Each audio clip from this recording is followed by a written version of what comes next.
في الفيديو ده هوريك ازاي عملت تصميم البيدروم دي على بلندر، وهوريك الخطوات اللي تخليك تشتغل معايا على تصميم زي ده، وهحل معاك المشاكل اللي ممكن تقابلك في تصميم زي ده. كل اللي انا هحتاجه منك في الفيديو ده ان انت تكون منزل عندك بلندر طبعا، ويستحسن يكون نسخة 5.0 عشان دي اللي هنستخدمها في الفيديو ده. كل اللي عليك ان انت تحمل الملف اللي هتلاقيه في الديسكريبشن، ده هيكون فيه اللي هو ال2 دي وشوية اضاءات وحاجات هنستخدمها واحنا شغالين، والريندر سيتنجز اللي انا بستخدمها عامة في كل مشاريعي. وفي الفيديو هشرح لك ايه الحاجات اللي انا حاططها دي وليه مختار حاجات معينة هنا. طيب خلينا نبدأ على طول. اول حاجة هننزلها اللي هو ال2 دي بتاعنا بتاع المكان. المرة دي احنا هنشتغل على اللي هو المكان ده، الاريا دي كلها.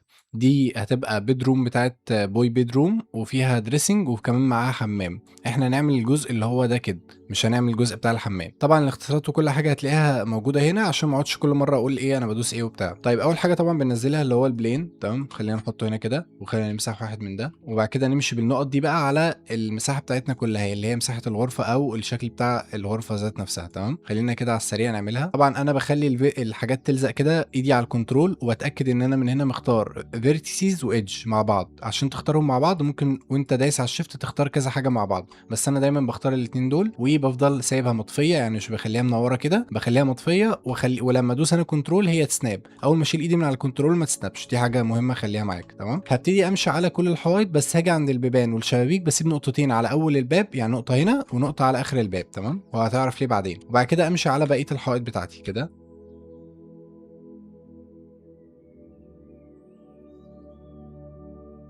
وباجي هنا برضو امشي على الشباك ده، اسيب له نقطه هنا وبعد كده اسيب له نقطه هنا، واخر اتنين بقى مع بعض الزقهم بالاف. تمام، كده بقى عندنا زي شكل لافف حوالين المكان بتاعنا او الاوضه بتاعتنا. تمام، هاجي بقى بالجنب وانا ايدي على الالت كده، ممكن ببكره الماوس اقعد احرك الفيو بتاعي. تمام، او من هنا او من اللي هو البتاع اللي هنا ده، ممكن تيجي كده تدوس على الواي او الزد او كده. المهم يعني ان انا ابقى باصص على الحته دي. تمام، اطلع من الايديت مود، اعمل له كده اللي هو ابلاي اول ترانسفورميشن دي عشان لو حصل خطأ ولا حاجه. وبرده انا بحطه على الصفر عشان يبقى بدايه الارض بتاعتي دايما في كل المشاريع بتاعتي من الصفر، بحيث لو انا مثلا جبت كنبه من مشروع تاني جبتها هنا الاقيها بالظبط على الارض بالظبط، ما الاقيهاش طايره او نازله تحت جوه الارض. تمام، بعد كده تاني هخش في الايديت مود. تمام، وانا في نفس الفيو ده انا كده بقى عندي ده، هدوس اي عشان اعمل منه حيطه وهرفعها 3 متر. بدل ما تقعد بقى ترفعها كده بايدك وتقعد تحسب 3 متر والكلام ده، لا، انت هتسيبها تاني بالكليك، وبعد كده هتدوس جي زد 3 بالنمبر باد. تمام، عشان تبقى بالظبط 3. وبس كده بقى مبروك عليك، عندك الحوائط كلها وانت ماسك نفس البتاع ده كده. هتدوس اف. طب لو انت مش ماسكه مثلا زي الحته اللي تحت دي انا مش ماسكها، هتدوس شيفت والت مع بعض وتروح محدد كده، يروح محدد لك الاوت لاين بتاع المكان ده كله. او يا سيدي لو حصل معاك اي مشكله ممكن تسلكتها كده طبعا، وتاكد ان انت في الفاير مود اللي هو بالشيفت زد كده. تمام، برده نفس الكلام هنا هدوس اف عشان ابقى انا كده عملت الارضيه والسقف بتاعتي كده. انا عملت الاوضه اللي انا هبتدي عليها ديزاين. قبل ما اعمل اي حاجه بس هاجي اعمل هنا كنترول ار عشان احط لوب كات في المكان كله. هرفعها مثلا في حوالي 2 متر 10،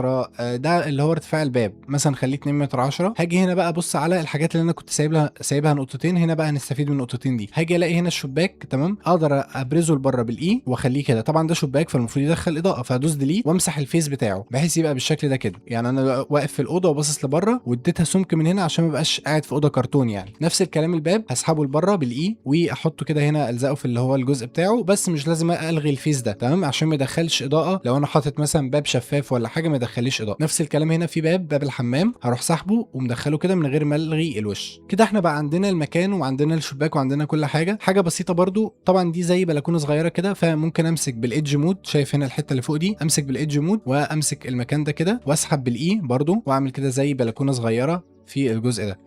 تمام، امسك برضو اللي هو الاجزاء دي. طبعا انا ايدي على الشيفت وانا بسلكت الحاجات دي كلها عشان اسلكتهم كلهم، واطلع بيها كده ايه بالويم، يعني مثلا نص متر حاجه. قال يعني ايه بلكونه، ممكن مش نص متر، ممكن 80 سم. طبعا مش لازم بالملي لان كده كده هيبقى فيه ستار هتغطي على المكان ده كله. طيب سريعا برضو السقف سهل جدا. هاجي كده على الحته بتاعتنا دي وادوس امسك اللي هو الفيس، اختار اسلكت من فوق الفيس وسلكت الفيس اللي هو هنا ده، وادوس شيفت دي عشان اخده نسخه اطلعه كده لفوق سنه، ادوس بي. تمام، عشان اللي هو اقصه من الموديل الاساسي. كده بقى عندي تو اوبجكت. تمام، ده اللي هو هيبقى السقف وده هيبقى الحوائط ذات نفسها. ده كده بقى عندنا السقف. بس احنا لو دخلنا في الايديت مود هتلاقي فيه فيرتيسيز عندنا ملهاش لازمه، زي اللي هو الحاجات اللي هنا دي. هي مش مشكله قوي بس الاحسن تتخلص منها. فممكن ندوس ديليت ونخش على هنا اللي هي ليميتد ديزولف، دي بتلغي اي حاجه ملهاش لازمه. فانا هدوس كده اي حاجه ما كانش ليها لازمه هتلغيها وتسيب لي الشكل زي ما هو. وطالما احنا في السقف خلينا بالمره نعمل الحته بتاعه التكييف. طبعا انت لو بصيت في ال 2 دي بلان هنا مش هتلاقي اي حاجه تدل ان في تكييف او كذا. ده بيبقى فيه رسمه تانية للتكييفات والكلام ده، هي مش معايا دلوقتي، بس العميل قال لي ان هيبقى فيه في الحته دي كده الجزء ده هيبقى فيه تكييف مركزي بيضرب كده. اللي هو التكييف المركزي ده غير التكييف اللي هو عندنا في البيوت، ده بيبقى تكييف موجود داخل السقف تمام عشان ما يبانش خالص. فبكل بساطه التكييف المركزي ده بس هنزل كيوب زي اللي انا نزلته ده كده هنا تمام. ممكن الزقه كده في السقف، طبعا ايدي على الكنترول وانا بلزق. طبعا ما تدققش قوي على المسافات لان كده كده مش هتبان في الريندر. الكلام ده بيبقى للحد اللي هو هيرسم رسومات تنفيذيه او كذا، ده اللي هو بقى هيدقق على المقاسات دي كلها ويراجع وراك الكلام ده كله. الا بقى لو انت اللي بترسم اللوحات التنفيذيه فانت لازم تاخد بالك من القصص دي. كده احنا خلصنا الحته بتاعه السقف. طيب خلينا بقى نسيبنا من السقف ونخش على الارضيه. طبعا الارضيه هنخش برده في الايديت مود للاوبجكت بتاعنا اللي هو اللي احنا عاملينه. طبعا انا عمال اقلب كده بالشيفت زد، دي حاجه مهمه جدا هتستفيد منها، ان انت تقلب على طول في الايديت مود قصدي في السوليد مود والواير مود ده تمام. طيب انا دلوقتي عاوز اخد الارض، هبص برده من الجنب ده واسحب خط كبير على كل الارض اللي عندي. طبعا انت لو عندك فيلا كبيره او مكان كبير لما تسحب كده هتاخد كل الاماكن، وهتاخد كمان الاماكن اللي داخله عند حته الباب والحتت دي، فمش هتمس اي مكان بتاع ارض بالطريقه دي تمام. نفس الكلام برده هعملها بالشيفت دي، اسحبها لتحت ادوس بالبي عشان اعمل لها يعني افكها من الاوبجكت الاساسي تبقى اوبجكت منفصل. بقى عندي كده الارض دي. نفس الكلام ممكن اخش برده في الايديت مود وادوس ديليت واعمل ليميتد ديزولف عشان يمسح اي خطوط ملهاش لازمه بالنسبه لي. كده بقى عندي الارض فيري كلين واقدر ابتدي احط عليها الماتيريال بتاعتي. بس احنا لسه مش هنخش في موضوع الماتيريال دلوقتي، فخلينا نرميها كده هنا. طبعا سيبك من اللي هي برده عامله نفس القصه بتاعت ان الوشين على بعض. هاجي هنا في الموديفايرز ممكن نضيف لها موديفاير اللي هو ستوديفاي، ممكن اضيفه يبقى بص حاجه بسيطه جدا 0.001 فاهم، حاجه بسيطه جدا بحيث بس يبعد عن يعني ما يعملش نفس اللي هو الجليتش اللي كان بيحصل مع الارض ده. طيب احنا وصلنا دلوقتي كده لنقطه كويسه جدا جدا. في ناس بتبتدي تعمل بقى موديلنج لكل حاجه في الغرفه، اللي هو الحته اللي ورا السرير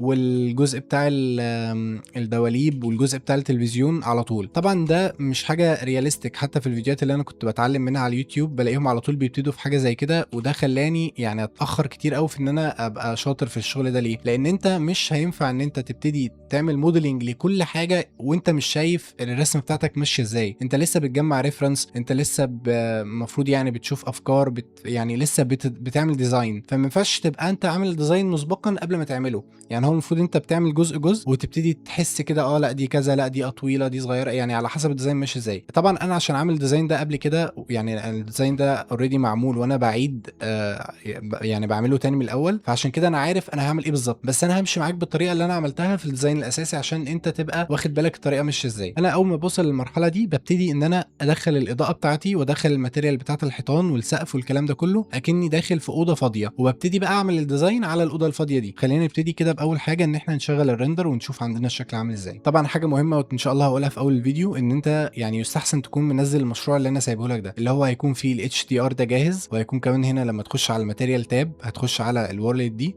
تمام، وهتخش هتلاقي السيت اب ده جاهز. طبعا اللي فاهم بلندر هيعرف ان ده حاجه سهله جدا. بكل بساطه ده بيفصل ما بين الاضاءه الاساسيه اللي هي اوريدي منوره المكان بجد، والاضاءه او الشكل الخارجي اللي هو الصوره دي. يعني من الاخر لو انا طفيت الفاليو دي خالص اللي هو بتاعه الباك جراوند، المكان برضه هيفضل منور. ليه منور؟ لان هو مش معتمد على حاجه غير على السكاي ده. يعني من الاخر اكني حطيت ده كده هنا تمام كده، ده الاضاءه اللي هو معتمد عليها اساسي. بس انا حاطط كل السيت اب ده عشان اقول له خد الاضاءه من ده وخد الشكل من ده بكل بساطه. طبعا ده السيت اب لو حد عاوز يشوفه ممكن ينزل الملف اللي انا هسيبه في الديسكربشن اللي انت هتبدا بيه تمام. قبل ما اعمل اي حاجه هخش على المكان ده كده واعمل بالشيفت كنترول شيفت كده وادوس هنا عشان اقول له اظهر لي بس ده عشان اظبط يعني اشعه الشمس والكلام ده قبل ما اعمل اي حاجه. هاجي هنا اتحكم برده في اللي هو الشمس قد ايه طالعه والفها شويه كده مثلا هنا. خلينا نخش المكان. طبعا حاجه مهمه ان ازاي انا عماله اتنقل كده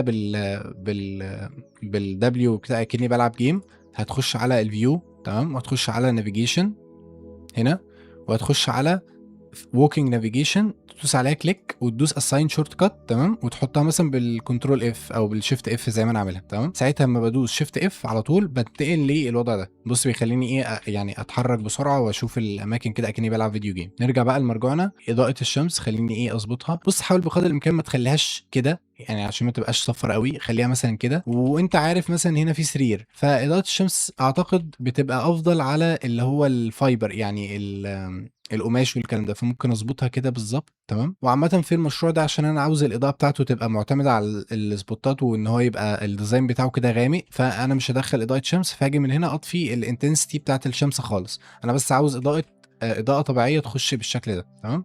وهرجع تاني اللي هو زي ما احنا قلنا اللون الاساسي اللي كان بره، اروح ساحب كده خط بس.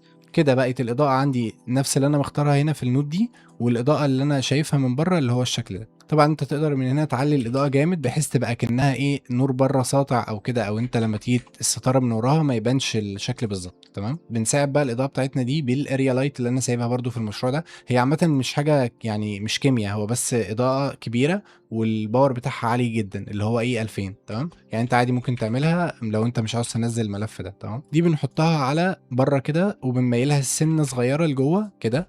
قال يعني دي اضاءه اللي هي ايه السحب والحاجات دي لما بتخش بتعمل يعني فاهم اضاءه السحب والكلام ده تمام. ونفس الكلام برضو الاضاءه دي اوبشنال، بس انا دايما بحطها في المشاريع بتاعتي من جوه الشباك. ده سيت اب الاضاءه اللي انا بعتمد عليه اعتقد بقى خلاص 80% من المشاريع اللي انا بعملها، الا لو في حاجه مثلا اضاءه ليليه او كده ليها سيت اب تاني، بس ده اعتقد ما بغيرهوش خلاص، بقيت حافظ ان انا بحط الاضاءه بالشكل ده. وطبعا لما نيجي نحط الستاره هنبعد دي ونقربها على حسب، هي مش بره هي بتبقى جوه تمام، بس بتبقى بعد الستاره على طول عشان يدخل اضاءه اقوى. وكمان لو انت عندك غرفه طويله زي كده، هي طبعا دي غرفه صغيره بس لو عندك غرفه طويله الاضاءه دي مهمه ليه؟ عشان لما الاضاءه اللي هي كل الاضاءات اللي بره ضربه كده في الارض وعكسها تمام، انما الاضاءه دي ضربه على طول لجوه، فهيبان ان هنا في زي اضاءه داخله للمكان زي في الحالات الطبيعيه. انما انت لو شلتها دي الاضاءه يعني الحتت اللي جوه دي تبقى غامقه قوي مش هتبقى رياليست. خلينا نخش كده تاني على الريندر مود. طبعا انت تلاقي دلوقتي الموضوع بقى ساطع جدا، يعني انت تحس ان انا كده افورت في الاضاءه. طبعا لا، لان احنا لما نحط الماتيريالز كلها ونحط الستاره والكلام ده الدنيا هتبقى اغمق عندنا، فهتبقى الموضوع طبيعي. بس قبل بقى ما نعمل اي حاجه من الكلام ده خلينا نحط الماتيريال بتاعت الحاجات دي كلها. انا دايما بخش على بلندر كيت اللي هو مجاني تمام، وبكتب هنا اول حاجه يو في، وهتلاقي الماتيريال دي عندك اللي هي يو في تيستر ده، بسحبها على كل الحاجات اللي انا حاططها اللي هي الارض الحوائط السقف اللي هو كل الاماكن دي كده. بس دي الاماكن اللي عندي دلوقتي. ليه بعمل كده؟ عشان ممكن وانت شغال، انا طبعا ما عنديش هنا اخطاء شويه، بس انت ممكن وانت شغال تعمل حاجه غلط تلاقي الماتيريال عندك مسحوبه يعني ما بقتش مربعات كده، فتعرف ان في مشكله عندك. ساعتها البتاع ده هيحل لك المشكله دي تمام. طبعا لو هي عندك الشكل زي عندي كده فانت خلاص. في التاني برضو حاجه تتشك عليها اللي هو دي الفيس اورجنتيشن، طبعا بجيبها من القائمه دي كده وادوس هنا. اي حاجه حمراء اعرف ان ده غلط. طب ما تقلقش هو مش غلط يعني مش حاجه كارثه، انت بس هتمسكها في الايديت مود وتدوس ايه عشان تسلكت اول اللي هي البتاعه الحمراء دي، وتدوس كنترول شيفت ان عشان تعكس الوجه او الفيس ده يبقى باصص للاتجاه الصح. طالما انا هصور من فين مش انا هصور من جوه الاوضه يبقى احمر ما يبقاش جوه الاوضه، ده بس بكل بساطه. نفس الكلام هنا السقف جوه الاوضه فهدوس برده في الايديت مود ايه عشان اسلكت اول وبعد كده ادوس كنترول شيفت ان، ولو ما عملش يبقى تسيب الكنترول وتدوس شيفت ان على طول تمام كده. هو زي ايه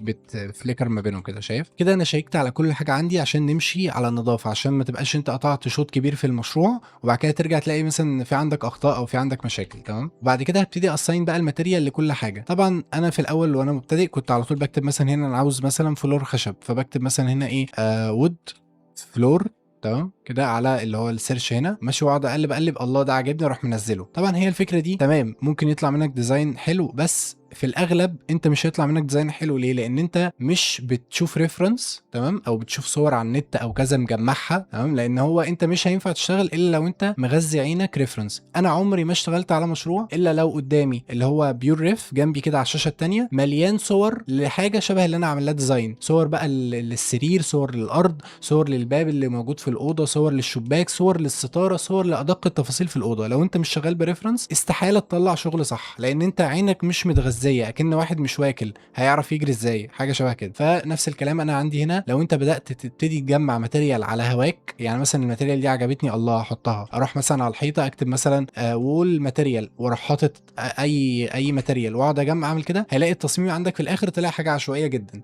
طيب انا المفروض باعمل ايه؟ طبعا عندك هنا في ماتيريالز كتيره فري، بس لازم تختارها بعنايه على حسب الريفرنس اللي انت مجمعه. انا الريفرنس بتاعي الاساسي هم الصورتين دول، تمام، ولكن انا طبعا المفروض ما تشتغلش بصورتين لو انت كمان لسه مبتدئ. انت المفروض تشتغل مثلا باقل حاجه 30 40 صوره انت مجمعهم وقعدت تنقي فيهم واللي يعجبك وكذا. طبعا ما بنرميش في شوال في بيوريف، البرنامج ده برضه هسيب اللينك بتاعه في الديسكربشن. ما بنقعدش نرمي في شوال الصور اللي احنا هنجمعها، لا احنا بنجمع على حسب الديزاين. يعني انا مثلا هنا الديزاين غامق فجمع صوره زيها غامقه او حاجه في نفس المود، لكن ما اقعدش اجمع من الشرق على الغرب على الغرب على الغرب وابتدي ان انا اتلخبط. تمام، بس هو دي الفكره كلها. فهنا عندي الشكل، انا عجبني قوي السرير اللي هو محطوط على خشب وده، وبرده عجبني قوي الشكل اللي هو ظهر السرير والحته اللي هي فيها سويتشات دي. وبرده عجبني ان وراها يعني زي كده خلفيه قماش. الصوره دي عجبني الديزاين بتاع الارضيه، والديزاين بتاع كمان الوول اللي هي زي الدريسنج دي، بس طبعا عندنا مختلفه شويه. عجبني هنا الديزاين بتاع اللي هو الحيطه دي. طبعا مش هقعد اقول بقى انا عجبني ايه في كل حاجه، بس انا قصدي ان انا شغال من ريفرنس على الديزاين اللي هو اللي انا عملته الاولاني. انا بس بعمل الشغل تاني من الاول، فاوريدي انا عارف انا هعمل ايه. ساعتها بقى اما ترجع تاني على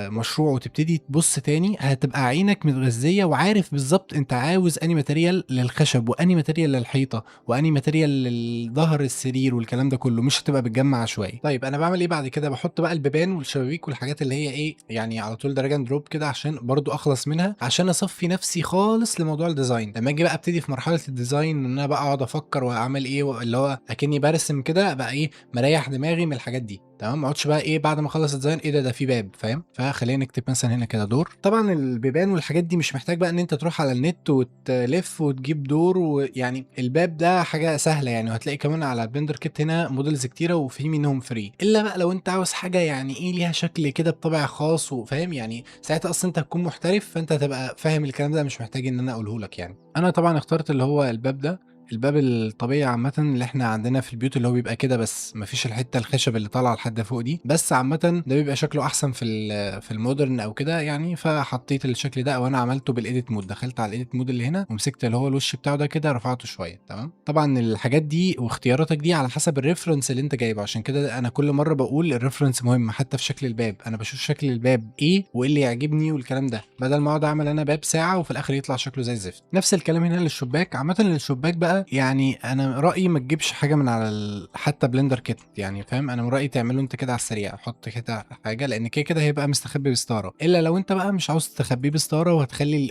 يعني الموضوع اوبن فيو، فساعتها لازم تنقي شباك موديل حلو. غير كده انا حرفيا بس بمسك كده يعني اللي هو البلين ده، وبحطه على بلزقه كده على الحواف، وبعد كده بدوس اي، بعد ما ادوس ايه اسلكت اول ادوس اي، اعمل له انسيرت كده لجوه، وبعد كده اعمل له انسيرت كده لبره. تمام كده، وبعد كده اعمل ديليت وامسح الفيس ده. طبعا الشكل ايه من بره هيبقى شكله غلط، بس احنا كده كده هنصور من جوه بس، فهيطلع لي الشكل ده. ممكن ساعتها امسك كده الجزء ده واعمله كده. تمام، قال يعني ده ظرف، وامسك كده اعمل كده واعمل كده مثلا. تمام بس. طيب انت هتقول لي ده شكله مش حلو او مش واقعي. هو مش هيبان، هو بس انا عاوز يبان كده ورا الستاره ان في حاجه سودة زي الشباك، ولكن هو مش هيبان. خلينا نحط له برده يو في على السريع، وحتى الماتيريال بتاعته هنعمل بس نيو، وبالكلر هنا حتى من غير ما نخش على الماتيريال ذات نفسها خليه غامق سنه صغيره، اكني ايه غيرت من الماتيريال بتاعتي من هنا كده. طبعا تخلوش غامق قوي، خليه غامق نص نص كده. تمام، بس كده انت عملت الشباك. ليه بقى انا بعمل الشباك كده؟ حاول بقدر الامكان اي حاجه مش هتبان في الكاميرا ما تزودش الديتيلز بتاعتها، يعني ما اقعدش بقى احط بلاستيك وعليه بصمات ومش عارفه ايه، وهو اصلا مش هيبان ورا الستاره، وهتخلي في الاخر المشروع بتاعتك تقيل، او يعني لو على انت جهازك ضعيف او كذا مش هيرندر اصلا. فخد بالك من النقطه دي. طالما احنا عاملين نجيب سيره الستاره خلينا بالمره نحطها. عامه الستاره دي انا هسيبها لك في الديسكربشن، لان انا لما كنت يعني بتعلم الستاره دي عانت معايا وقت عقبال ما جبت حاجه تكون شكلها بالنسبه لي مرضي. الستاير اللي انا كنت بجيبها كان بيبقى شكلها زي الزفت في الريندر، تبقى غامقه وتبقى اكن عليها تراب وحاجات كده ما اعرفش ليه. بس الستاره دي هي اللي ظبطت معايا الماتيريال بتاعتي. بص الستاره دي اللي هو الابيض يعني من الستاره، بص هنا تحسها مش غامقه زي بقيه الستاير، الحته اللي هنا دي منوره كده ومديه سطوع كويس. تمام، فباختصار يعني الماتيريال بتاعت الستاره دي هتلاقيها في الديسكربشن، حملها هتعجبك. حاجه كمان الستاير انا داخل على اللي هو الفيزابيليتي بتاع الستاير، طبعا تخش على الاوبجكت من هنا في السيتنجز بتاعتها. انا لاغي الشادوز ليه؟ لان انا مش عاوز ستاره تعمل شادو. بص قبل وبعد، هي المفروض في الطبيعي بتعمل شادو خفيف مش زي ده، فبدل ما انا اقعد العب في الماتيريال بتاعتها وابوظها، لا انا خليتها اصلا ما تعملش شادوز خالص. تمام، وده اللي هو الحته البلاك اوت بتاعت الستاره، طبعا ده بيعمل شادو تمام. ممكن برضو اعمله كده دوبليكيت والفه واوديه الناحيه التانيه كده بالشكل ده. بس كده انا عملت الستاره اللي عندي. طبعا الستاره ما بتبقاش داخله كده في السقف. كل بقى التفاصيل الصغيره اللي انا هقول عليها او اللي انا مش هقول عليها دي انت اللي المفروض تلاحظها وتشوف هل ده طبيعي، هل ده شكله واقعي. اكيد لا، ان الستاره تبقى داخله كده لازقه على الحيطه كده مش واقعي. فاللي بيعمل ايه، بيت ستاره، بسحب السقف كده لورا سنه عشان الستاره تخش جوه بالشكل ده كده. طبعا ممكن اطولها سنه صغيره كده لفوق، تمام، عشان لو انا بصور من زاويه كده ما يبانش اخرها فين. بالمره بقى خلينا نتكلم على السقف ده، نعمل له شادو جاب او اضاءه، اللي هو زي ما انت بتشوف كده السقف، عارف اللي هو رامي اضاءه على الحيطه. خلينا نعملها على السريع. مسكت السقف بتاعي وعملت كده بالايه عشان اسلكت اول، او بالشيفت كنترول، بالشيفت الت قصدي، امسك كده الحته دي تعمل لوب حوالين المكان وادوس الت اس. ليه الت اس؟ لان الاس هتصغره وكبره على النقطه دي، انما الالت اس دي بتخليه يكبر ويصغر على حسب كل فيس او كل فيو باصص ازاي. فهعمله كده، هسيب يعني جاب صغير ما بينه وما بين الايه الحيطه. طبعا كل اللي هو جوه ده مش هيبان لان ده فوقيه سقف تاني، او يعني عليه سقف تاني اللي هو بتاع التكييف، فمش هيبان عندي بس من الجناب اللي هنا دي. تمام. خد بالك وانت بتعمله قبل ما تسيبه. بص انا دلوقتي سبته، تمام، هتلاقي دي ظهرت، لازم تدوس عليها قبل ما تختفي. هي بتختفي لو انت عملت اي اكشن تاني. هدوس على اوفست ايفن دي بص بتظبط الشكل، ما بتخلوش مايل من حته ومعمول من حته تانية. تمام. دي مهمه جدا ان انت تدوس عليها، وممكن ساعتها تتحكم تاني في الكبر والصغر بتاعه. تمام، يعني ما تقلقش. يعني مثلا لو انا عاوز اضيقه سنه او اصغره سنه وتبعده سنه، بص حاجه بسيطه بس يرمي ايه اضاءه. طبعا هو برده هيبعد من ناحيه الستاره، فخلينا نمسكه ونقربه سنه صغيره كده على الستاره تاني كده. هو انا سبت الحته اللي هينور منها بس ما عملتش النور.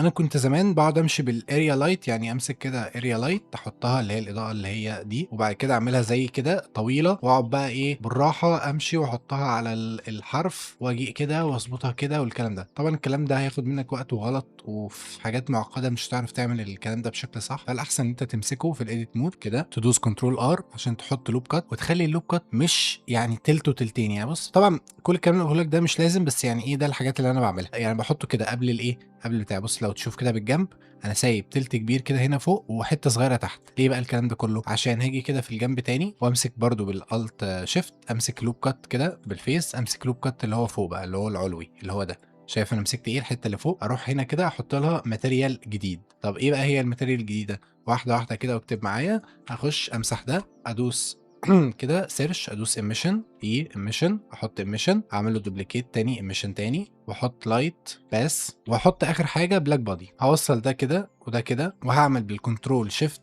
خط كده كده عشان اربط الاتنين دول ببعض ويعملوا لي ميكس شيدر زي ده كده، بدل ما اقعد انزله واعمله. تمام.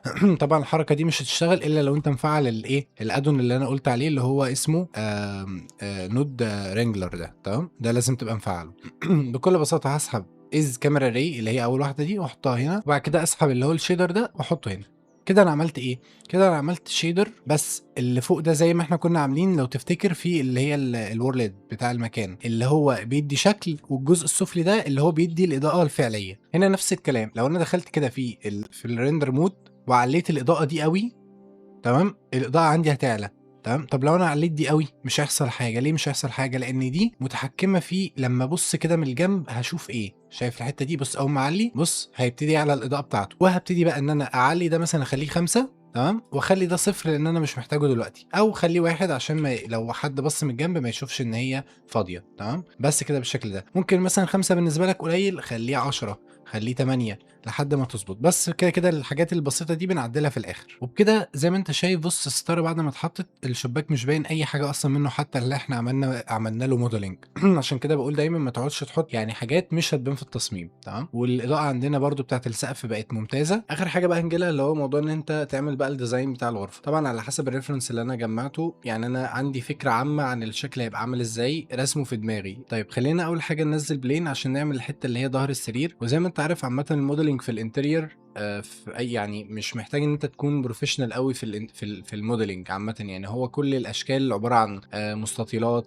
حاجات بسيطه، يعني مش هتضطر ان انت تعمل حاجه محتاجه منك سكيل عاليه او كده. تمام. زي ما هو باين في الصوره هو عباره عن زي لوح كده خشب ووراه اضاءه. تمام. فاحنا هنعمل نفس الكلام ده، نحط البلين ده وطبعا بالكنترول بلزق على الحيطان، وهمسكه بالاي يعني امسكه اسلكت اول واسحب لبره عشان يعمل سمك. تمام، ده هيبقى سمك الخشبه ذات نفسها. طبعا ما تحاولش تزود او تنقص قوي، يعني حاول تخليها بقدر الامكان على حسب الريفرنس اللي انت جايبه. تمام، طبعا انا هعملها كده، وبعدين هاجي على حته اللي هي بقى الخطوط اللي معموله فيها دي تتعمل ازاي. بكل بساطه همسك البلين اللي انا او البتاع اللي انا منزله ده، هقصه اول حاجه كده مثلا بالنص، تمام، عشان احدد النص ده فين والنص ده فين. وهعمل برده لوب كات كده هنا تاني، وبعد كده هعمل لوب كات هنا تاني، وهمسك الاتنين لوب كات دول وابتدي اعمل كده لحد ما اوصل لمكان مثلا انا حاسس ان انا احطه في تلت الكومود، يعني مش في نص الكومود زي كده، لا يبقى قريب اكتر للسرير كده. تمام، زي برده ما موجود في الصوره. عشان كده انا بقول الريفرنس مهم ان هو يبقى قريب للسرير مش في نص الحيط. ليه؟ عشان اللي نايم يقدر يمد ايده ويطفي الانوار والكلام ده. طبعا دي مش حاجات اللي هو مهمه قوي ان انت تعرفها، بس الريفرنس هيختصر لك بقى كل الكلام ده. هحط برده 2 لوب كات كده تاني هنا، تمام، واعمل كده، وبقدر الامكان يبقى مثلا انا حاسس ان كده برده ممكن ابعده سنه صغيره لبره كده هنا. وبكل بساطه وانا ماسك برده نفس الكلام اللي هم الاتنين دول، هدوس اخش على الايدج ده وادوس كنترول او كليك وادوس اللي هو ايدج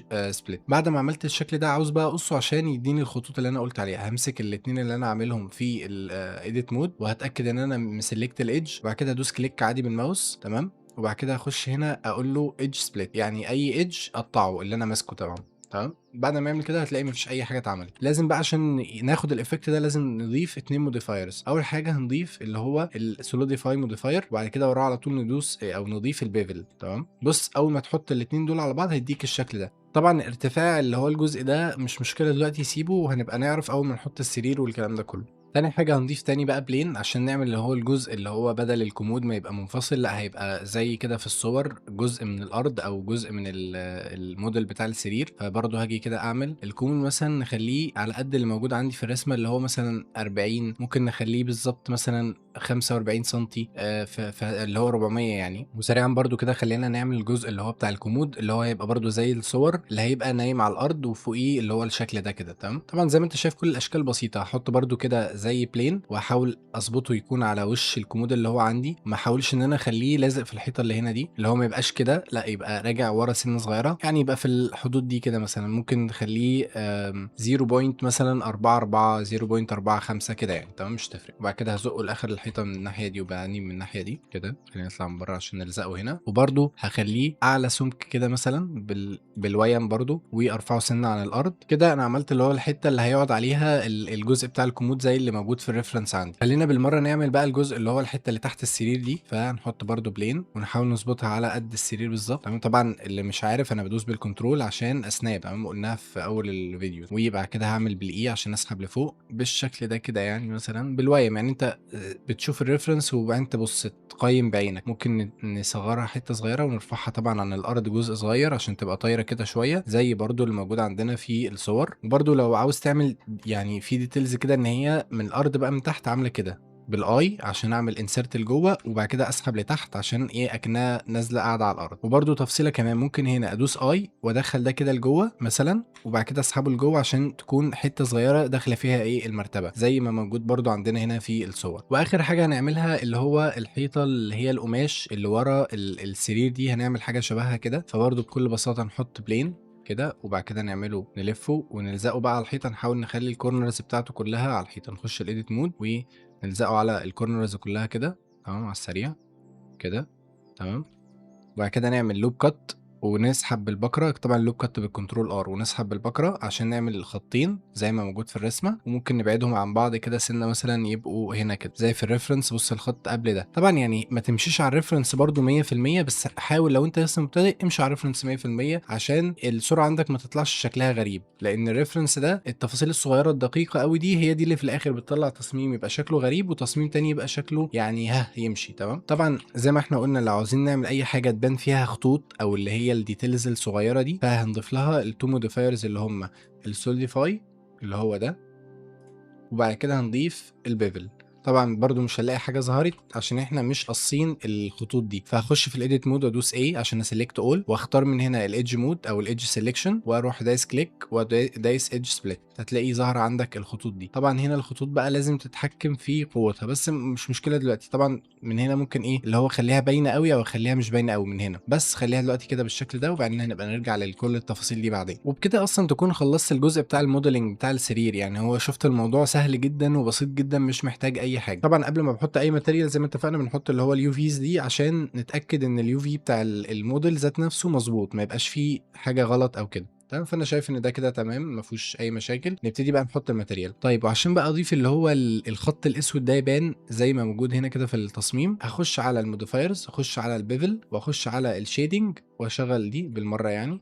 وبعد كده اخلي ده 1 بدل -1. يعني ايه 1 وسالب 1؟ -1 يعني مش بيختار اي ماتيريال، 1 يعني بيختار الماتيريال دي، سوري 0 بيختار الماتيريال دي، 1 يعني بيختار الماتيريال اللي بعد دي اللي هي لسه مش موجوده. فانا اروح ضايف كده، هتلاقي ابتدت ان هو ياخد الماتيريال اللي هي في الخانه رقم 1. هدوس نيو، وبكل بساطه هخلي ده لونه غامق. ما احاولش ان انا يعني اعمل هنا اي شغل زياده، هو كده كده مش هيبان غير خط اسود. كده احنا خلصنا الحيطه دي. خلينا ننزل بسرعه على الحته الخشب دي. عامه انا عاجبني لون خشب الباب اللي هو اللون الغامق المحروق ده، فهاخده كده بالكنترول سي. تمام، واروح هنا احطه بالكنترول في. بقى عندي على طول ماتيريال الخشب، وكمان العروق بتاعته ماشيه صح. يعني ايه العروق بتاعته؟ يعني العروق بتاعته بص من فوق لتحت مش جايب الجنب. شايف ده كده؟ بص برده من فوق لتحت مش جايب الجنب، فمناسب عندي من غير ما الفه. برده عشان اضيف اللي هي الخطوط السوداء دي نفس الكلام، اخش على الموديفايرز، اخش على الشيدنج، اخلي دي شغاله بالمره مع ان هي ملهاش علاقه بالماتيريال، واخلي دي 1.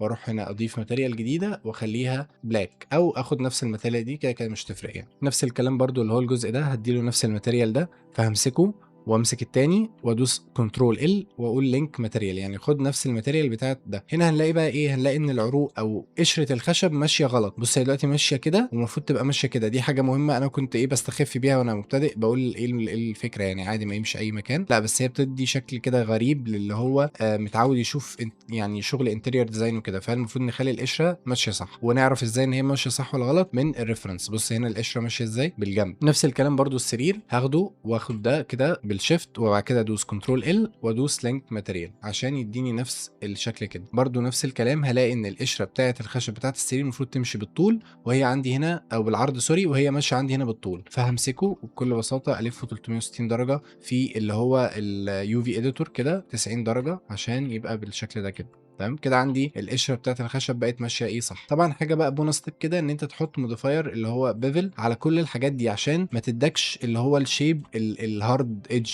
اللي هو بيبقى اكنه سكينه كده، ده ما يبقاش واقعي. لازم تخليه كده فيه سموزنس في الحرف، دي حاجه برده مهمه. نفس الكلام هنا برده، وطبعا ده اوريدي موجود فيه لان احنا حاطين عليه اللي هو الموديفاير بتاع البيفل، فكده تمام. خلينا بقى نحط المرتبه اللي على السري دي. طبعا دي مش بتعمل لها موديلنج، دي لازم تلاقي لها موديل على بلندر او على اي مكان، لان صعب تعمل موديلنج للقماش والمخدات والكنب والكلام ده. تمام، هيطلع شكله مش افضل حاجه. ممكن تخش بقى هنا ساعتها على بلندر كده تكتب مثلا بيد، وتبتدي تدور على احنا بس عاوزين اللي هو مرتبه كده تكون زي دي كده بالظبط. فطبعا مش هتلاقي حاجه شبهها بالظبط، بس انت ممكن مثلا تبص على دي تقول شايف مثلا السرير ده ممكن اقص منه الحته بتاعه المرتبه بتاعته، فممكن انزله واجرب اقص الحته بتاعه المرتبه بتاعته. لو ما نفعتش هشوف ماتيريال او هشوف سرير غيره، باخدهم كده بره المشروع وابتدي اشوف ان انا اقدر اقصقص ايه. بص انا اول اصلا ما مسكته لقيت ان هو جزء منفرد، فعلى طول هاخده كده وسلكت كل الحاجات دي معاه والمخدات وده، واجي كده اشوف بص طلع على طول معايا من غير ما انا احاول اخش في الايديت مود واقصه بنفسي وكده. ده نفس الكلام برضو كنت ممكن اخده واخد المخدات بتاعته وعلى طول اسحبه واحطه في التصميم بتاعي. خلينا نسحبه كده على المكان بتاعنا وخلينا نصغره، ممكن ابطبطه كده سنه صغيره عشان ما يبقاش مدلدل في الارض،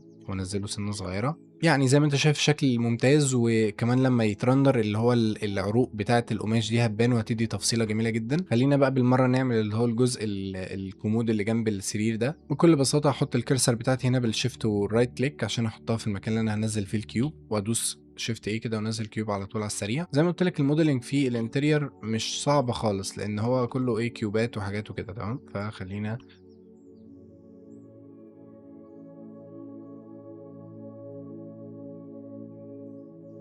وبعد كده هاخده على طول بالالت دي واسحبه للناحيه التانية عشان يبقى انستنس من الاولاني، بحيث لو جيت عدلت مثلا في حاجه هنا يتعدل على طول في التاني تلقائي. برضه هخش كده سريعا احط له ماتيريال. طيب خلينا قبل بقى ما نفنش الحته دي تعالى نحط الاضاءات اللي هي موجوده هنا، ونحط برضه الاضاءات اللي هي موجوده هنا كده بالمره، اللي موجوده برضه عندي في الريفرنس. عامه دي مش هتحطها دايما في التصميمات، بس هي شكلها هنا يعني هي هنا معموله من ضمن التصميم، فلازم ان انت تحطها في التصميم بتاعتك عشان يبقوا عارفين ان هنا هيبقى في السويتشز بتاعت المكان كله. اول حاجه هنجيب الموديل بتاعت السويتشات دي، ممكن انت تعملها بايدك او ممكن تروح تجيبها من على النت، بس انا عندي هنا موديلز دي جاهزه فهبتدي احطها اللي هم بالشكل ده كده. هبتدي اسحبهم يكونوا على قد المكان كده مثلا. خلينا نخش في الاوبجكت مود عشان نشوف بسرعه، وبرده ابص على ريفرنس هل هم بارزين، لا هم على وش التجليده بالظبط. تمام، فابتدي ارجعهم لحد ما يبقوا كده مثلا واوسطنهم، وبرده اشوف العمق بتاعهم قد ايه. هم يا دوبك تحت كده عشان زي ما احنا قلنا الواحد يبقى مادد ايده طولهم، فهيبقوا كده مثلا.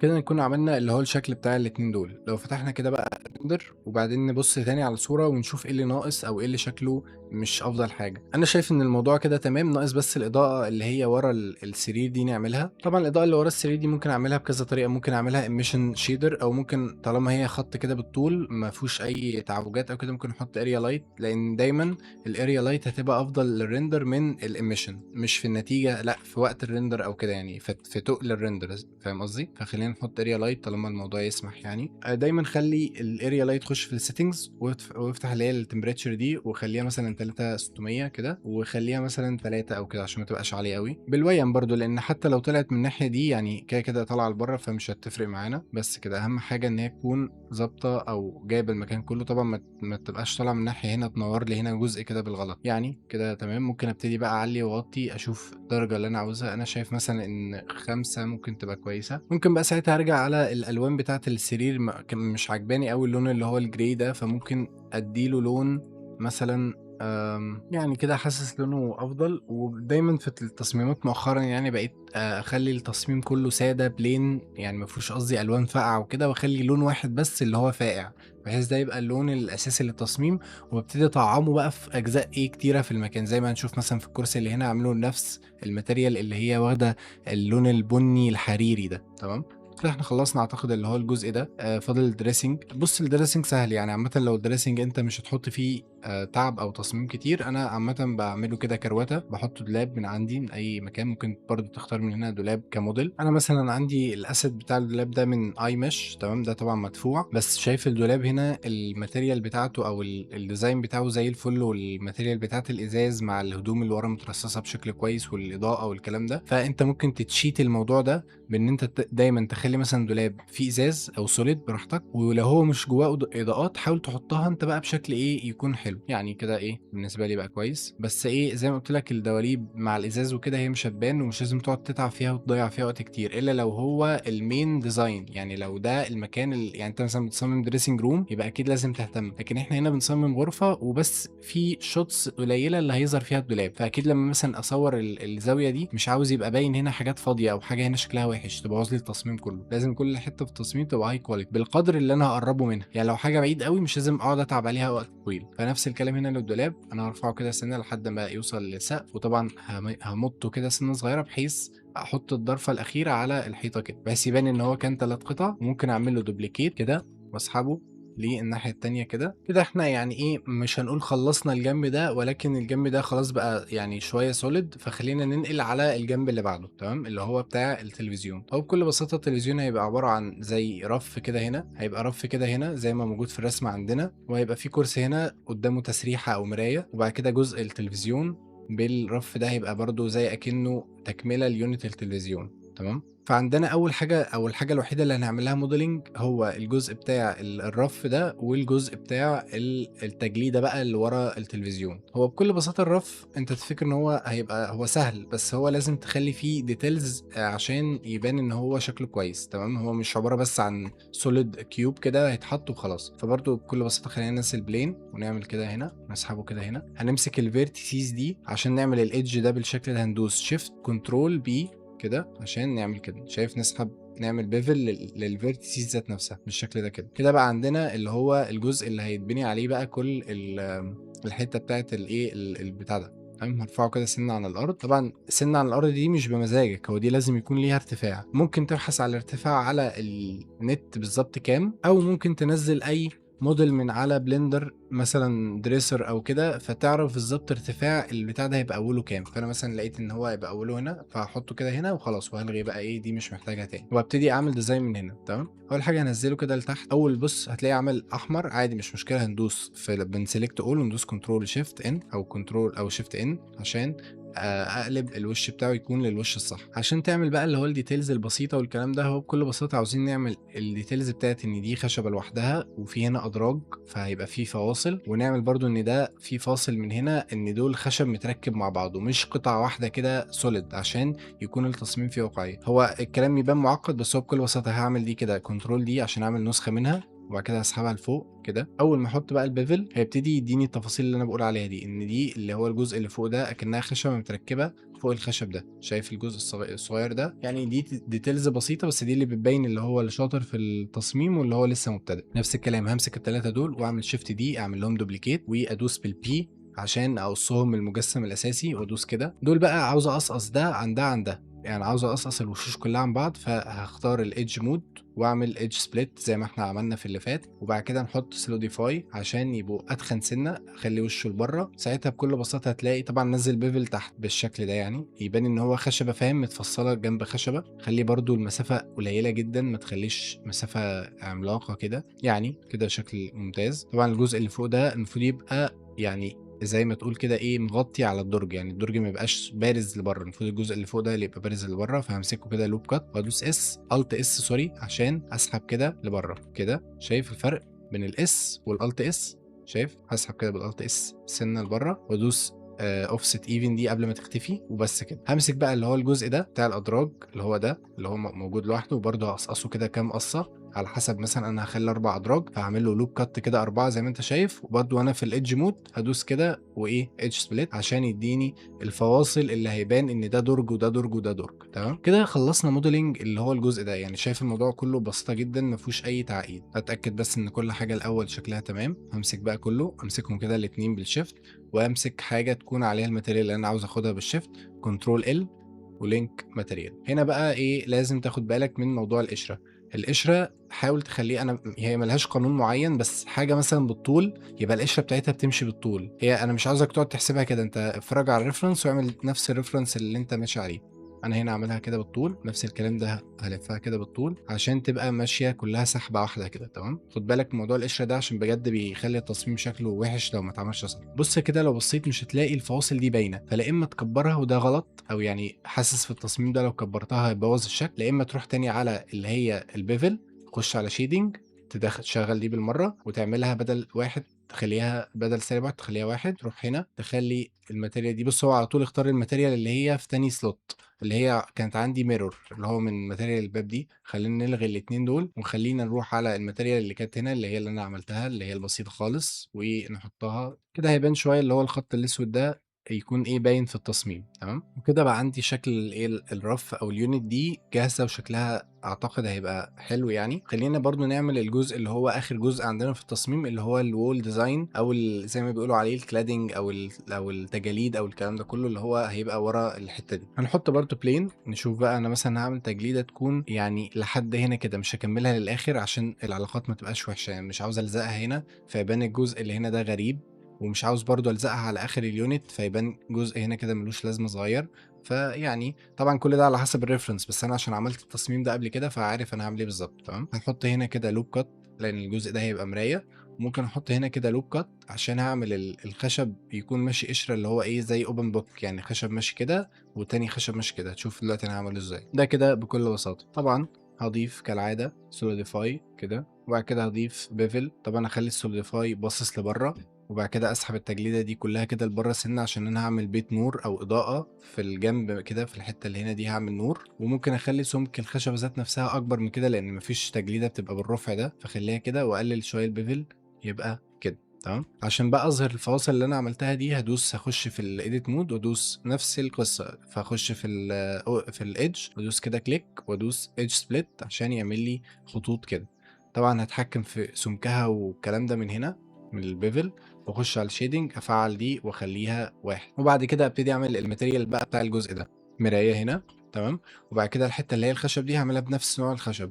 حاول بقدر الامكان في حالات بسيطه قوي هتستخدم نوعين خشب او كده، ففي الاغلب هيبقى كله نوع خشب واحد. طبعا هنا الشكل هو تمام شغال، بس انا حاسس ان هيبقى افضل لو انا خليت الخشب مايل شويه للجنب كده. فهعمل كده ازاي؟ في الايديت مود هخش وامسك الفيس ده اللي هو هنا واخش على اليو في اديتور. تمام امسك الجزء ده واعمل له امسكه سيلكت اول بالاي ار وبعد كده الفه 45 درجه كده. بص كده في الشكل هيبقى عامل ازاي، بص لافف كده. همسك بقى التاني هنا، هيبان لي هنا، اروح ماسكه بالايه، ادوس سالب 45 درجه، طبعا سوري، ادوس الاول وبعد كده سالب 45 درجه بكل بساطه ومفيش اي تعقيد وكده. طب عاوز اخليهم العكس، يعني عاوز اخلي بدل ما هو باصص لفوق كده، لا اخليه اكنه باصص لتحت كده. طبعا يعني بكل بساطه همسك الجزئين دول اللي هو ده وده، وامسكهم والفهم 360 درجه او 90 درجه كده. بص بكل بساطه. فممكن ده كده الزز، فاسيبه زي ما هو. اخر حاجه هنضيفها بس اللي هو الكرسي اللي هيبقى هنا. انا مثلا اخترت الكرسي ده، الماتيريال مثلا بتاعته مش عجباني، وزي ما قلت انا مثلا هطعم كل الماتيريالز اللي هي كده باللون او بماتيريال واحده، اللي هي مثلا عندي اللون ده، همسكه كله في الايديت، بالايديت مود كده، سيلكت اول، واخش هنا واكبر كده سنه عشان شايف يبقى ايه التكشرز مناسبه للحجم بتاع الكرسي بتاعنا. تمام، وبس كده كده احنا وصلنا لمرحله اللي هي بقى خلاص انت خلصت كل الاساسيات، كل حاجه فاضل بقى تحط التريكات البسيطه، الزرعه، الزوايا، الكاميرا، الكلام ده كله. من هنا بقى قبل ما نبتدي نحط الاكسسوارز والفازه والزرعه والكتاب والكلام ده، لا حط زوايا الكاميرا بتاعتك الاول، لان زوايا الكاميرا هي اللي هتوريك الكاميرا هتصور ايه. فبالتالي هتبتدي تحط الحاجات اللي انت تحطها دي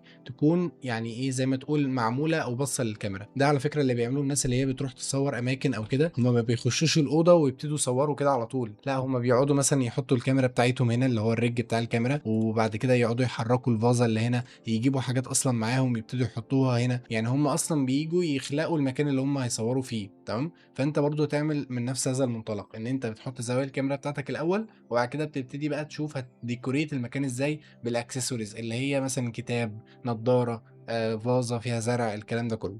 وركز بقى هنا لان دي اهم بقى حاجه في كل اللي احنا قلنا ده، لان انت لو عامل تصميم واو ومش عارف تصوره فيعني ملهوش لازمه. اول حاجه نحط كاميرا كده على الارض، تمام، ونخش بالكنترول زيرو جوه الكاميرا دي ذات نفسها، وطبعا بالشيفت اف زي ما احنا قلنا بالووكينج نافيجيشن اللي احنا قلنا بنجيبها من هنا، اللي هو فيو وبعد كده نافيجيشن، ووكينج نافيجيشن. تمام، هبص كده ساعتها هبقى اكني واقف وبتحكم في الكاميرا، بص اكني كده ماسك موبايل وبتحكم فيه. تمام، تاني حاجه لازم اعملها ايه، لازم عشان ما تشوش بالحاجات اللي هي بره فريم الكاميرا لازم اطفي الحاجات دي، اعملها زيرو او واحد سوري، عشان ما بيبقاش عيني يعني ايه متلخبطه باي حاجه بره الفريم، انا بس مركز على اللي هتصوره الكاميرا. تاني حاجه اعملها ان انا اعدل الريزوليوشن بتاعي على حسب التصميم. الطول ده لو انت هتصور اماكن ضيقه، هو المكان ده ضيق بس لا خليه بالعرض احسن. اللي بالطول ده ممكن يبقى حمام، طرقه، مثلا دريسنج روم كده صغيره. لكن طالما احنا في مكان عادي فممكن نخليه ده 1600 في 1300، دي مناسبه جدا عشان تكون لا هي مثلا عريضه قوي زي العادي، لا تكون مثلا مستطيله قوي كده، ولا تكون بالطول، ولا تكون مربعه، هي بين البنين كده. تمام، طبعا انا عامل هنا اكس 200 وهقول لك ليه بعدين، بس خلينا دلوقتي نركز على ازاي تحط كاميرا بتاعتك في مكان كويس. تاني حاجة بعملها في ان انا اول ما احط الكاميرا بخش على اللي هو البوزيشن بتاعها واخليه 90 بالظبط، يعني خليها بصة 90 درجة، لا هي مثلا بصة لفوق ولا بصة لتحت كده سنة، لا تبقى 90 بالظبط، واخلي ده صفر واعمل الاتنين دول لوك. ليه؟ لان انا مش عاوز وانا بتحرك بالغلط ارفعها فوق او انزلها تحت سنة. الفوكال لينس انا شفت فيديوهات كتير عنه، بس يعني عشان ما ادخلكش في تعقيد دلوقتي، احنا عاوزين نخلي الفوكال لينس بتاعنا ما يبقاش يعني اكتر من 35، ده في اللي هو الزاويه العاديه، لو مش بقى زاويه انت عاملها مخصوص لحاجه معينه، وما ينزلش عن ال 24، وساعات بينزل برضو عن ال 24 برضو بس في حالات معينه. فاحنا بنلعب في الحتتين دول. انا عامه مثلا شايف ان انت لو عملتها 26 او في كده على حسب بقى المساحه اللي عندك، يعني ببتدي امشي ببص كده بالكاميرا وابتدي امشي واشوف. تمام، الكاميرا بتاعتي دي تتحط فين مثلا كده، يعني مثلا اول زاويه ممكن اخدها للسرير كده وهو هنا. طبعا انا بص قعدت ارجع لحد ما دخلت من الحيطه، هخلي الكليب ستارت ده ابعده شويه لحد ما اقص كده هنا، برضو بقدر الامكان ما احاولش اقص حاجه قدام الكاميرا، يعني كده مثلا انا حاسس ان الزاويه دي كويسه، بس ابتدي بقى العب في اللي هو اللي بيقص ده لحد ما اقص الكرسي من غير الارض. مثلا الزاويه دي تمام، لان عندي هنا المساحه مثلا ما بين الفريم والاول السرير مش كبيره، وطبعا لسه لما نحط السجاده فمش عاوز السجاده الحرف بتاعها يلزق على الفريم بتاعنا، يعني عاوز يبقى سايب مساحه كده هنا السجاده بتاعتنا، وبرده جايبه حته من السقف محترمه، وجايبه الجزء اللي هنا ده، يعني الشكل ممتاز. بس ايه بقى اللي مخرب الموضوع كله؟ الكرسي، لان الكرسي انا مش عارف اقصه تمام الا لو قصيت الحيطه ذات نفسها. فبكل بساطه هعمل ايه، هروح على الحته بتاعه التايم لاين. تمام، انا مثلا هعمل 5 زوايا، فهكتب كده هنا 5، واروح على الكاميرا بتاعتنا اللي هي دي، اعمل لها كنترول بي عشان اعمل لها اساين للفريم ده. همسك بقى الكرسي بتاعنا ممكن اروح على اللي هو الاندكس 0 او الفريم 0 وادوس اي بحيث اعمل له كي فريم هنا. تمام. اروح بقى على واحد وممكن ادوس جي واحركه مثلا في اي اتجاه كده، اخفيه من وشي ابعده كده وادوس اي. ساعتها لما اجي ارجع على زيرو هيرجع تاني مكانه، بس لما ابقى في الفريم ده بالذات الكرسي ده هيروح في حتة تانية مش هتضايقني في الفريم ده. تمام. ده هنستعملها على فكرة كتير في الزوايا الباقية، مثلا الكرسي مش لافف عاوز الفه سنة صغيرة عشان يبان في الكاميرا احسن للزاوية دي، وارجعه تاني يلف بطريقة تانية للزاوية اللي بعدها وهكذا. وبس كده يبقى عندنا اول زاوية في الزوايا اللي انا هاخدها. بنفس بقى الطريقة دي هعمل بقية زوايا المشروع. بعد ما حطينا بقى الزوايا بتاعت الكاميرات كلها، ده كده حطيتهم كمان على التايم لاين بالكنترول بي زي ما احنا عملنا في الاول كاميرا. خلينا بقى نبص كده عليهم بصه واقول لكم كام تريكه كده. طبعا لما نروح على الفريم التاني نلاقي الكرسي اللي احنا كنا حاطينه هنا مش موجود. خلينا بقى نرجع كده تاني نمسكه. شايف اللي هو الفريم اللي احنا حطيناه هنا؟ طبعا عشان تحط فريم بالاي همسك الكرسي واروح حاطه في المكان اللي انا حاسس ان هيبقى مناسب للكاميرا دي. ممكن الفه كده سنه صغيره، ممكن احطه كده بالشكل اللي انا عاوزه وابص كده في الفريم الاقي شكله ماشي تمام عاجبني، ادوس اي بس كده حط لي كي فريم. ساعتها لما اجي ابدل ما بين الكاميرات كلها، مثلا لو رحنا على زيرو هيبقى مكانه، لو رحنا على واحد هيخش جوه الحيطه عشان ما يبانش في الزاويه دي، ولو رحنا على اتنين هيروح يجي لي في الزاويه دي. تمام. ممكن لو رحت على مثلا على 3 هو اصلا مش موجود فمش هتحكم فيه. ممكن لو رحنا هنا الاقيه بص كده غلط، فممكن الفه كده تاني وادوس اي عشان الوك البوزيشن الجديد. ممكن ازقه كده سنه صغيره لورا عشان ما يبقاش لازق في الستاره. تاني نقطه عاوز اتكلم عليها ان كل كاميرا ممكن يبقى ليها اعدادات مختلفه. يعني مثلا لو رحنا على كاميرا رقم 4 دي هلاقي في السيتنجز بتاعتها ان هي الفوكال لينس بتاعتها 50. امتى بنستخدم 50 دي؟ للزوايا اللي هي الكلوز اب شوتس، اللي هي الزوايا اللي هي زي ما تقول كده مش بتبين التصميم على قد ما هي بتبين كده يعني شكل ارتستيك للمكان اللي انت بتصور فيه. فزي ما انت مثلا شايف هنا الفرق ما بين ان انا اخليها 50 ومثلا اخليها 24. برضو ما تنساش الدبس اوف فيلد، لان مثلا زاويه زي دي لازم يكون لها دبس اوف فيلد، لان الحته دي لازم تكون مزغلله عن الحته اللي انا هعمل لها فوكس. طبعا انا لسه هنا مش مختار اوبجكت، بس اول ما احط فازه هنا او حاجه همسك الاي دي وادروب الاي دي على الفازه اللي انا هحطها هنا، بحيث يكون الحته دي هي اللي العين بتروح لها. لو بالذات لازم تشغل ده لو انت قريب من حاجه كده، يعني حاجه اولها عندك واخرها بعيد، او مثلا فازه قريبه من الكاميرا وفازه بعيد وانا عاوز اركز على البعيده فاحط الاي دي او الدروبر ده على اللي بعيد. تمام. طبعا انت فاهم اكيد ايه الفوكال لينس والبلور والكلام ده كله. وكده بعد ما ضفت كل بقى الاكسسوارز والديتيلز والكلام ده كله على حسب طبعا زوايا الكاميرا بتاعتي، برضو مع استخدام نفس التريك بتاعت الكي فريمز. يعني مثلا هنا انا في فريم 1 السجاده موجوده بالشكل ده، لو رحنا كي فريم 2 موجوده بالشكل ده، وهنا موجوده بالشكل ده. تمام. بحيث كل زاويه او كل مكان للسجاده بيخدم زاويه معينه من زاويه التصوير. الموضوع ده مش هقول لك ان هو غش قوي، بس هو فعلا ده اللي بيحصل. يعني انت مثلا لو شفت الزاويه من هنا، هنا هتلاقيها بيرفكت. تمام. لو رحت مثلا الزاويه دي هتلاقيها برضو عادي، انت مش واخد بالك ان هي اتحركت. لو رحت الزاويه دي هنا كده كده مش موجوده. لو رحت الزاويه دي هتلاقي هنا مناسبة أو جاية عند الكرسي وقدام السرير شوية مش راجعة لورا. وبرضه الزاوية دي مناسبة إن هي مش جاية داخلة تحت اللي هو الرف ده، أو مش مقصوصة تحت إيه اليونت دي. فعشان كده بقول لك إن القصة بتاعت إن أنت تعمل كي فريمز لكل حاجة، مش لكل حاجة يعني الحاجات المهمة، حاجة إيه بتساعدك إن أنت تعمل كومبوزيشن للصورة بتاعتك بشكل أحسن. عشان كده بقول لك موضوع الكي فريم ده مهم جدا إن أنت تعمل كومبوزيشن للصورة بتاعتك. كده إحنا خلاص خلصنا كل حاجة، فاضل إن إحنا نخش على الريندر.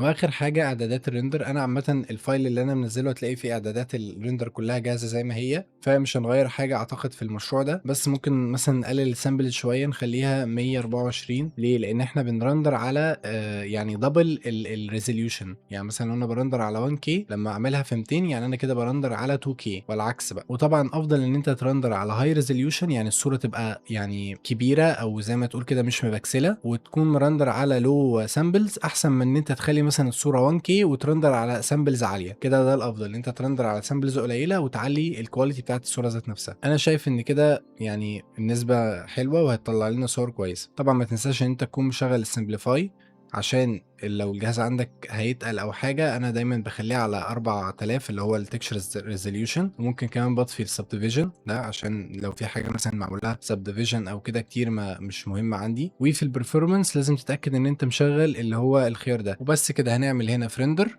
وبعد كده ريندر انيميشن هيرندر لنا الخمس صور. تاكد ان انت عامل ستارت 1 واند 5 عشان يرندر الخمس صور او الخمسه فريم اللي انت حاططهم هنا. وطبعا ما تكونش ناسي انت تعمل اساين لكل كاميرا للفريم بتاعها بالكنترول بي. تمام، وهرندر المشروع وهرجع لكم بعد ما يرندر. وبكده نكون خلصنا الريندر بتاع المشروع. ده المشروع اللي احنا لسه عاملينه، وده المشروع اللي هو الريفرنس اللي انا كنت عامله قبل كده. طبعا في حاجات مختلفه زي الحته اللي هي بتاعت السقف والحتت دي، برضو هنا التفاصيل فيه تفاصيل زياده شويه في الاضاءه، الكلام ده كله. وبكده نكون خلصنا الفيديو. لو عندك اي سؤال او عاوز اي استفسار عن اي حاجه ممكن تكتب كومنت او ممكن تبعت لي على الانستجرام او حاجه، ان شاء الله هرد عليك. في الفيديوهات دي بحاول ان انا اوريك كل الورك فلو بتاعي من غير ما اقطع كتير عشان تشوف فعلا البروسيس ماشيه ازاي. وبس ان شاء الله اشوفكم في الفيديو الجاي.